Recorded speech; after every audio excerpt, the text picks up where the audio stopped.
It's weird up here, so thank you all for coming. You've come from far, lots of you from Yorkshire, Derby, all around London, but thank you for coming here today because it really does mean a lot to me. Thank you. So I want to talk about the journey that I've had to get to this point, and a lot of people are thinking, what's he doing?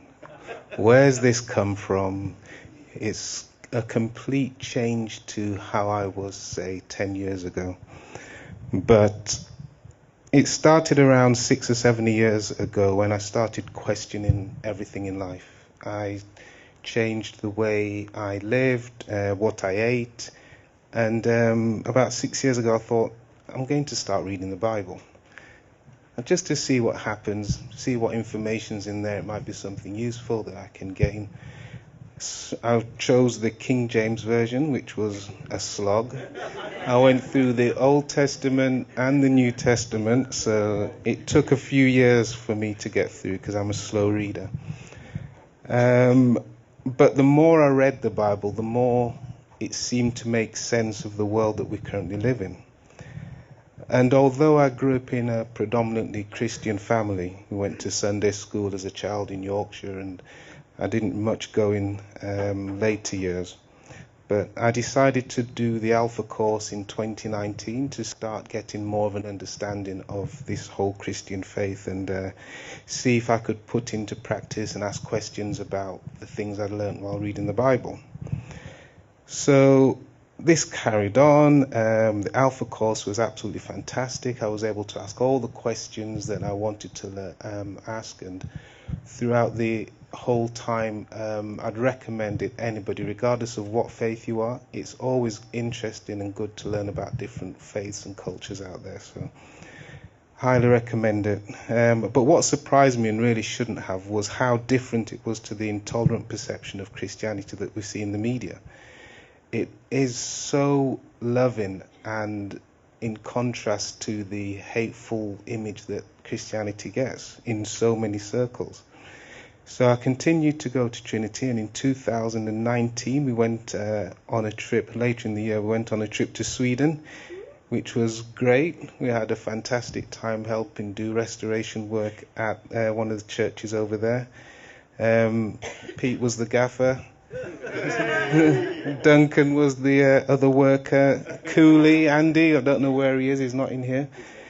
Yeah, happy birthday, Andy, by the way. But he was as well. We all shared a room and got working together. Josh was one of the little kids running around asking me questions. Oh, are you a Christian? Why haven't you been baptized yet? What's going on?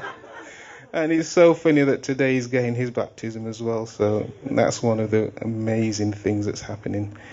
But it was great to see the community, how they came together, how they worked together in their faith, and listening to all the testimonies that people have had and how they'd come to Christ. Some had had miraculous recoveries from ill relatives. Some had gone through really hard addictions and come through the other side, following continuous prayer.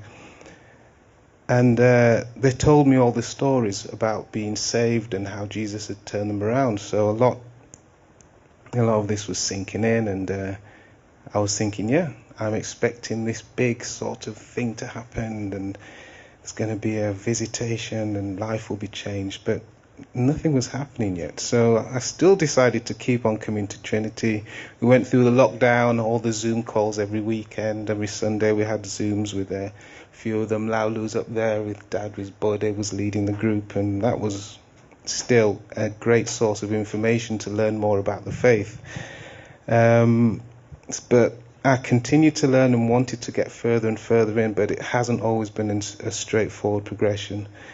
I went through some periods of uncertainty, particularly when my mum was going through a battle with cancer, which was one of those things that you just did not see coming. It just hit us, the whole family.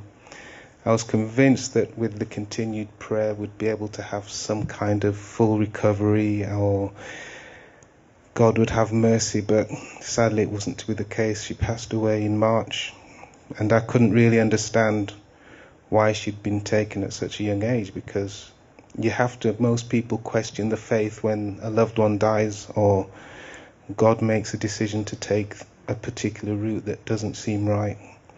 But I continued coming to Trinity, building my faith, expecting at some point that I'd come to this day when I'd decide, yes, I want to become a Christian.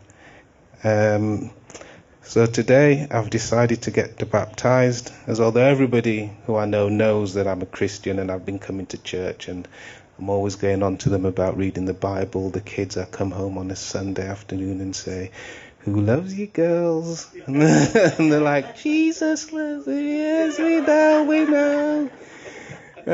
But I thought I wanted to come here and declare to everybody that yes, it's time that I'm going to declare my life and follow Jesus. So thank you all, and thank you again.